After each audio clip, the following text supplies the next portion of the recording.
My account. No, not that one. I did the one where you're like, the other one. What did you say before you like the Jonas Kind of Brothers? weird, Mike.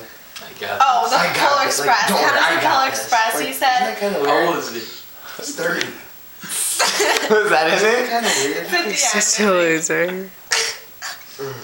You all do it in like symmetry or whatever it's called. Like, it's so funny. I know how to open a goddamn. So bad. Cody needs a belt so bad. Oh, that's so good. He needs a belt so bad. Wait, Celine, wait, what video is it?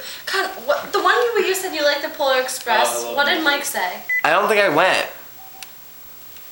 I don't think I meant. Cody said. I know how to open a goddamn. Cody's like, I don't get it. Asshole. And then. Seriously, me and Mike were sitting there. It was the most awkward thing in my life. Oh, it was some kind of movie. Cause then I was like, no, guys, tell me what your favorite movie is. You and Cody, and I like chucked White Chick. And Cody was like, and I was like, he snacks it so hard.